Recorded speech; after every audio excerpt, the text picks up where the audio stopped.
శ్రీమహాగణాధిపతయే నమః. ఓం గురుభ్యో నమః. ఓం శ్రీమాత్రే నమః. అరుణాం కరుణాతరంగితాక్షీం ధృతపాశాంకుశపుష్పబాణచాపాం అనిమాదిభిరావృతాం మయూకైః అహమిత్యేవ విభావయే భవానీ. శ్రీమాత్రే నమః. డిసెంబర్ మాస ఫలితాలు. ద్వాదశ లగ్నాల వారికి, లగ్నం తెలియని రాశుల వారికి డిసెంబర్లో అసలు గ్రహస్థితి ఏ విధంగా ఉంది అని చూసుకున్నట్లయితే, ఫస్ట్ ఆఫ్ ఆల్ మనకి రాస్యాధిపతి అయినటువంటి కుజుడు వృశ్చిక రాశిలోని ఉంటూ 7వ తేదీ నుంచి మారుతున్నాడు. అదేవిధంగా రవి కూడా అక్కడే ఉన్నాడు, 16వ తేదీ నుంచి మారుతాడు. అలాగే శుక్రుడు మరియు బుధుడు తులారాశిలో ఉంటూ అదే 7వ తేదీ వృశ్చికంలోకి వస్తున్నాడు. ఇక సింహరాశిలో కేతువు, కుంభరాశిలో రాహువు, మీనంలో శని, గురువు వచ్చేసి చూసుకున్నట్లయితే మిథునంలోకి ఎంటర్ అవుతున్నాడు, వక్రించుకుంటే వెనక్కి వచ్చి. ఈ యొక్క గ్రహస్థితిని అనుసరించి అయితే ఈ 6వ తేదీ ఎంటర్ అవుతున్నాడు ఆయన.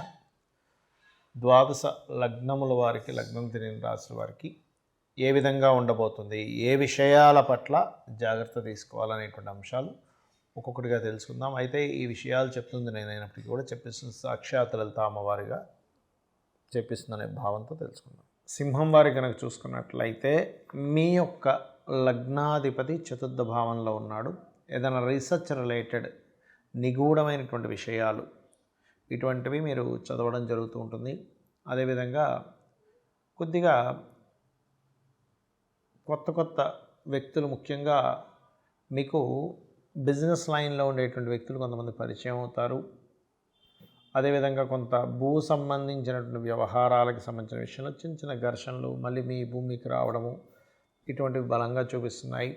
తల్లిగారి విషయంలోని అదేవిధంగా అంటే తల్లిగారి విషయంలో కొంచెం, తల్లిగారి ఆస్తి విషయంలో కావచ్చు, తల్లిగారి విషయంలో కావచ్చు, కొంచెం తెలియని ఒక స్ట్రెస్ అయితే మీకు ఉంటూ ఉంటుంది. ఇక అదేవిధంగా గమనించినట్లయితే వివాహ సంబంధాలు, విదేశీ సంబంధాలు కుదురుతాయి అనేటువంటి చూపిస్తుంది. అష్టమ శని నడుస్తున్నందుకు కొన్ని నిందలు, అనవసరంగా కొన్ని విషయాలు మీరు ఇబ్బంది పడడం ఇటువంటివన్నీ కూడా గోచరిస్తున్నాయి. అలాగే దశమ స్థానాధిపతి ఎవరైతే సింహలగ్నానికి కానీ సింహరాశికి కానీ శుక్రుడు 4వ స్థానంలో ఉంటున్నాడో, వర్క్ ఫ్రమ్ హోమ్ అంటే ఇంటి నుంచే ఏదైనా జాబ్ చేయడం, లేదా మీ యొక్క జీవిత భాగస్వామికి విదేశీ సంబంధంగా ఉద్యోగ అవకాశాలు రావడము,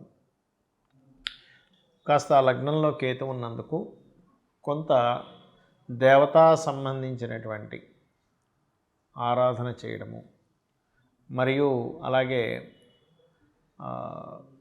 స్పిరిచువల్ లైన్లోకి ఎక్కువగా వెళ్ళడము, ముఖ్యంగా ఉదయం నిద్రలేచిన వెంటనే కాస్త ధ్యానం చేస్తూ ఉండండి. తద్వారా మీకు భూమి మూలంగా రావాల్సిన ధనం రావడము, అందులో ముఖ్యంగా రియల్ ఎస్టేట్ రంగాల వారికి 7వ తేదీ తర్వాత నుంచి కొంత అనుకూలత అనేటువంటిది చూపిస్తుంది. ఇక మీరు నిత్యము చేయవలసిన దేవతారాధన కూడా స్కందుణ్ణి, దత్తాత్రేయుని ఎక్కువగా ఆరాధించండి. నిత్యము ఉదయం లేచిన వెంటనే కాస్త గణపతిని ధ్యానం చేయండి. తద్వారా మీరు ఏదైతే డైలీ లైఫ్లో కొన్ని పనులు ఉంటాయో, ఆటంకాలు ఏవైతే ఉంటాయో ఆ యొక్క ఆటంకాలు ఖచ్చితంగా తొలగిపోవడం జరుగుతుంది. చాలామంది నన్ను అడుగుతున్న విషయం ఏంటంటే, మీరు గోచార ఫలితాలు చెప్తున్నారు, ఈ గోచార ఫలితాలు కాకుండా మనం వార ఫలితాలని, మాస ఫలితాలు చెప్పుకుంటుంటాం కదా, అసలు పర్సనల్ చార్ట్ మూలంగా ఎటువంటి జాగ్రత్తలు తీసుకోవచ్చు, ఎటువంటి విషయాలు తెలుసుకోవచ్చు అని నన్ను చాలామంది అడుగుతున్నారు. అదేమిటంటే, ఫస్ట్ ఆఫ్ ఆల్ మనం పర్సనల్ చార్ట్ తెలుసుకోవాలంటే మనకి లగ్నము, నక్షత్రము, రాశి, గ్రహస్థితులు ఎలా ఉన్నాయో తెలుసుకోవాలి. ఇది తెలుసుకోవాలంటే మీరు పుట్టిన తేదీ, నెల, సంవత్సరము, సమయము, ప్రాంతము కావాలంటే మీరు ఏ ఊరిలో పుట్టారు, ఏ సమయంలో పుట్టారు, ఏ తేదీలో, ఏ నెలలో, ఏ సంవత్సరంలో పుట్టారు. దానివలన మీ యొక్క గ్రహస్థితి అంటే మీరు పుట్టినప్పుడు ఉండే లగ్నం నుంచి గ్రహాలు ఎక్కడెక్కడ ఉన్నాయి, మనం పూర్వజంలో చేసుకున్న కర్మల మూలంగా ఆ గ్రహాలు అక్కడ స్థితి పొంది ఉంటాయి. అంటే కొంతమంది చూడండి ఫైరీ నేచర్ ఉంటారు, కొంతమంది ఎమోషనల్గా ఉంటారు, కొంతమంది అంటే ఒక్కొక్కరు మనీ మైండెడ్ ఉంటే, good communicators, very strong, very fiery, కొంచెం ఎమోషనల్గా ఉండేవాళ్ళు, ఆర్టిస్టిక్ నేచర్ ఉండేవాళ్ళు, ఎక్కువ గొడవలు పెట్టుకునేవారు, సోషల్గా ఉండేవారు, సీక్రసీగా ఉండేవారు, ఎక్కువ స్పిరిచువల్గా ఉండేవారు, ఎక్కువ వర్కాలిక్గా ఉండేవారు, బిజినెస్ మైండెడ్తో ఉండేవారు, సేవాతత్వంగా ఉండేవారు, ఇట్లా రకరకాల వ్యక్తులు ఉంటారు. అది అసలు మీరు ఏమిటి, అసలు అలా ఉండడం వల్ల మీకు లైఫ్లో బాగుంటుందా బాగోదా అనే విషయాన్ని మీ తత్వం ఏంటని వెరీ క్లియర్గా జాతకం చూసి చెప్పచ్చు. బట్ డేటు, టైము, ప్లేసు ఇవి పర్ఫెక్ట్గా ఉండాలి.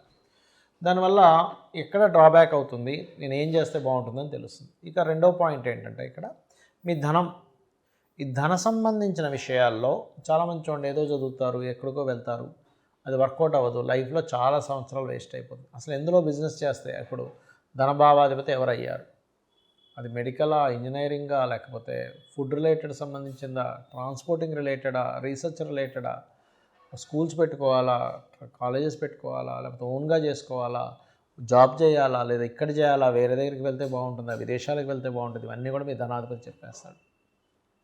అలాగే సిబ్లింగ్స్తో ఎందుకు గొడవలు అవుతున్నాయి, మీరు ఏదైనా ప్రారంభించేటప్పుడు ఎందుకు ఆ ప్రారంభించేటువంటి అంశం లేట్ అవుతుంది, మీరు ఆ ప్రారంభించేటువంటిది ఏదైతే ఉంటుందో దాన్ని మీరు ఏ దేవతా ఆరాధన చేస్తే మీకు స్టార్టింగ్ ప్రాబ్లం కొంతమందికి ఉంటుంది. అలాగే మీరు ఏ డైరెక్షన్లో ఉండే గృహంలో, అంటే మెయిన్ డోర్ ఎక్కడుంటే మీరు ఎటువంటి దాంట్లో ఉంటే అది మీకు, ఎందుకంటే వాస్తు మనకు కొంత సపోర్ట్ చేయాలి. గుర్తుపెట్టుకోండి, జాతకం ఎంత సపోర్ట్ చేస్తుందో వాస్తు మీకు సపోర్ట్ చేసినప్పుడు బాగుంటుంది. కాబట్టి దీనికి ఏంటి, మీరు ఎప్పుడు గృహం తీసుకుంటే మంచిది, ఎలాంటి గృహం తీసుకుంటే మంచిది, ఏ డైరెక్షన్లో ఉంటే మంచిది, అది అసలు మీ పేరు మీద తీసుకోవచ్చా లేదా, మీ జీవిత భాగస్వామి పేరు మీద తీసుకుంటే మంచిదా, లేకపోతే మీ పిల్లల పేర్ల మీద తీసుకుంటే మంచిదా అనేది ఒక లెక్క ఉంటుంది. అలాగే ఇక్కడ సంతాన అభివృద్ధి అనుకోండి, ప్రేమ వ్యవహారాలు అనుకోండి, ప్రేమించి పెళ్లి చేసుకుంటారా, లేకపోతే నార్మల్గా ఇంట్లో వాళ్ళు చూసిందేనా, లేకపోతే 2 వివాహాలు ఉన్నాయా, ఒకవేళ జీవిత భాగస్వామిని ఇంకా తప్పించుకోలేని స్థితులు ఉంటాయి కొంతమందికి ర్యాష్గా ఉండేవాళ్ళు, రకరకాల వ్యక్తులు వస్తూ ఉంటారు. మనం యాక్సెప్ట్ చేయవలసిన పరిస్థితి ఉంటుంది కొన్నిసార్లు. అలా అసలు ఏమైనా ఉందా, లేకపోతే కలిసి ఉండకుండా విడిపోతారు, ఇవన్నీ కూడా మీ జన్మజాతకంలో ఉంటాయి, గుర్తుపెట్టుకోండి. అది ఇంకోటి ఏంటంటే రుణరోగ శత్రు స్థానాలు, 6th హౌస్, అలాగే ఆ విషయాల గురించి తెలుస్తుంది, మీ కెరియర్ గురించి తెలుస్తుంది, మీ విదేశీ యోగం గురించి తెలుస్తుంది, మీరు ఏ బిజినెస్ చేస్తే బాగుంటుందో తెలుస్తుంది. ఇప్పుడు మీకు నడుస్తున్న మహాదశ ఎటువంటి రిజల్ట్స్ ఇస్తుంది, ఈ రిజల్ట్స్ నుంచి మీరు మంచి అవుట్పుట్ రావాలంటే మీరు ఏం చేయాలి, అలాగే మీరు పర్టికులర్గా ఈ యొక్క మహాదశల్లో ఏ అంతర్దశల్లో బాగుంటుంది బాగోదు అనేటువంటి అనేకమైనటువంటి అంశాలు, మీ పాస్ట్లో జరిగినవి కానివ్వండి, మీకు ప్రజెంట్లో జరుగుతున్నవి కానివ్వండి, మీకు ఫ్యూచర్లో ఉండేటువంటి కొన్ని అంశాలు కానివ్వండి, ఇవన్నీ కూడా మీ పర్టికులర్గా మీ పర్సనల్ చార్ట్లో అది ఎలా ఉంది అనేటువంటి చెప్పేదే మీ జన్మజాతకం. మరి గోచార ఫలితాలు ఎందుకు చెప్పుకుంటున్నాం అంటే, మనం పని చేస్తున్నాం, ఒక బిజినెస్ చేస్తున్నాం, మార్కెట్ బాగుంది, బిజినెస్ బాగా సాగుతుంది, మార్కెట్ అంతంత మాత్రంగా ఉంది, అంత గొప్పగా సాగదు కదా. అంటే ఏంటి, ప్రకృతిలో ఉండేటువంటి వాతావరణం కావచ్చు, బయట ఉండేటువంటి మార్కెట్ కావచ్చు, ఇవన్నీ కూడా మీకు పర్టికులర్గా ఏం చూపిస్తాయి అంటే వెరీ క్లియర్లీ మీ జాతక చక్రంలో మీకు ఎంతవరకు సపోర్ట్గా ఉందని చెప్తుంది. అయితే దీంతోపాటు మీరు అసలు ఏ దేవత ఆరాధన చేసుకుంటే వీటన్నిటి నుంచి బయటపడతారు. మరి జాతకం లేదండి, అసలు ఏ గోచారం, ఏ లగ్నం, ఏ రాశి కూడా తెలియదు అన్నవారు రెగ్యులర్గా లలితాసహస్రనామాలు చేసుకోండి. అయితే ఇప్పుడు ప్రజెంట్ నడుస్తున్నటువంటి గోచారంలో యాక్సిడెంట్స్ అనుకోండి, విపత్తులు అనుకోండి, రకరకాలు జరుగుతున్నాయి. దీని నుంచి ఎవరికి ఎటువంటి ఇబ్బంది కలగకుండా ఉండాలి, లైఫ్లో బాగుండాలి అంటే మీరు చేయవలసింది ఏమిటి అంటే సింపుల్గా ఏం లేదు. మీరు గుర్తుపెట్టుకోండి, మీ యొక్క ఇంటికి దగ్గరలో ఏదైనా ఆలయం ఉంటే రెగ్యులర్గా వెళ్ళడము, శని, రాహు, కుజ, గురు, ఈ 4 గ్రహాలు గుర్తుపెట్టుకోండి, ఈ 4 గ్రహాల దగ్గర దీపారాధన చేయండి. మీరు ఎక్కడికైనా బయటికి వెళ్ళేటప్పుడు ఒక్కసారి మీ ఇష్టదైవాన్ని తలుచుకోండి. మీ ఇష్టదైవం ఎవరు, శివుడా, విష్ణువా, నారాయణుడా, అట్లా మీ ఇష్టదైవాన్ని తలుచుకొని బయలుదేరండి. ఖచ్చితంగా మీకు ఇబ్బంది అనేటువంటిది కలగదు, గుర్తుపెట్టుకోండి. అదేవిధంగా గోశాలకు వెళ్ళడము, చండీ పారాయణం చేయడము, అదేవిధంగా దుర్గా అష్టోత్తరం చదువుకోవడం, ఇవి చేయండి, ఖచ్చితంగా మీకు బాగుంటుంది. శ్రీమాత్రే నమః.